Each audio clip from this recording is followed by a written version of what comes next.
After watching 3 videos on the subject of the law of attraction and its functioning, I see logic in some parts. But at the point where we reach the state of consciousness on various levels, the thread disappears.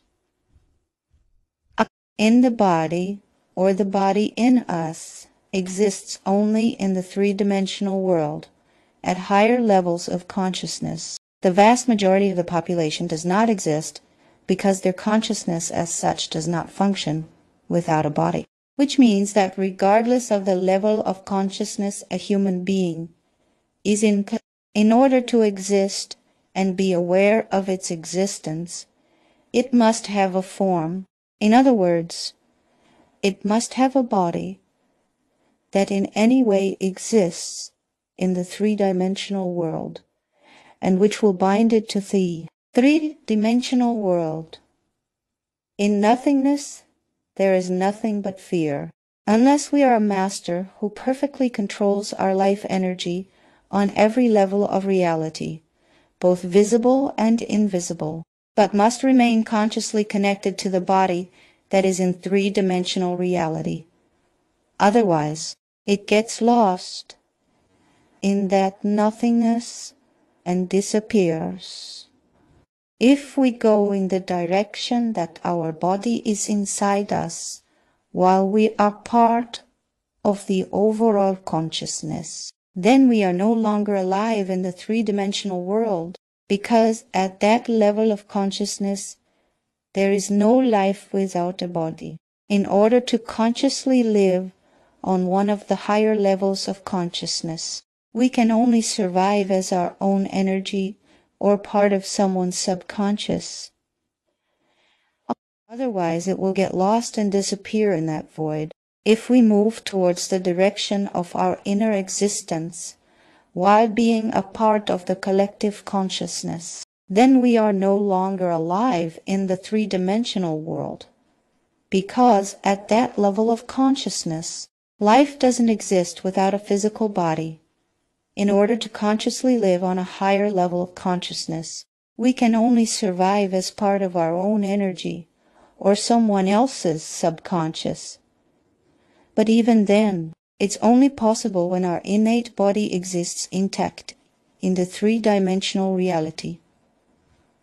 Once we only exist in someone's subconscious, we cease to exist as a living body, and eventually, under the pressure of new knowledge, we disappear from the subconscious of that body. Humans born from dust don't possess the same ability as those born through verbal creation.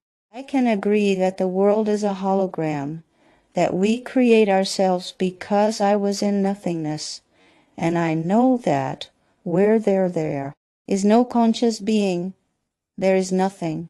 Only when you return from nothingness do you understand what death is, because while you are in it, there is nothing, including you, created by our own thoughts.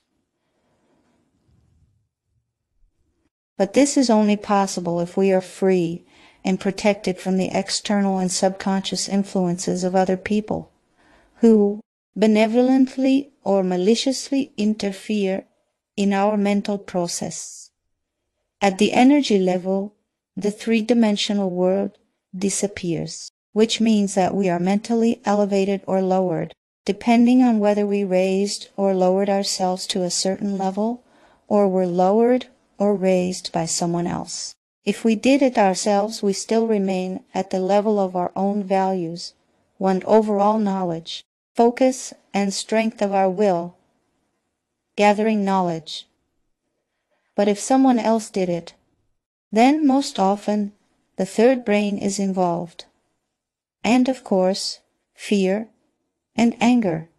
So, we will easily learn to think positively and create our perfect world by the law of attraction only if we are free and pure. In the body or with our own body in us, only if we are completely protected in our community from negative and evil, regardless of whether they are called spirit guides, or angels, people. And that's why whether we have 7 or 707 chakras in our body, if we find ourselves on an energy level set by someone more powerful, we are completely helpless without sincere protection. Fear can bring us back to a moment of awareness that will save us in the third dimension. But without a trustworthy guardian, our body will take a long time to recover, if it survives. Our fear can bring us back to a moment of lucidity that will save our existence in the third dimension. But without a good, sincere, and honest guardian, our body, if we manage to survive, will take a long time to recover from such an event. The law of attraction works, but not equally for all people, because in addition to lifters there are also spinners who, if we are subconsciously obsessed with negative energy, turn every positive thought into a negative one, to our advantage and to our detriment. That's why there are so few people who can organize their lives using the law of attraction.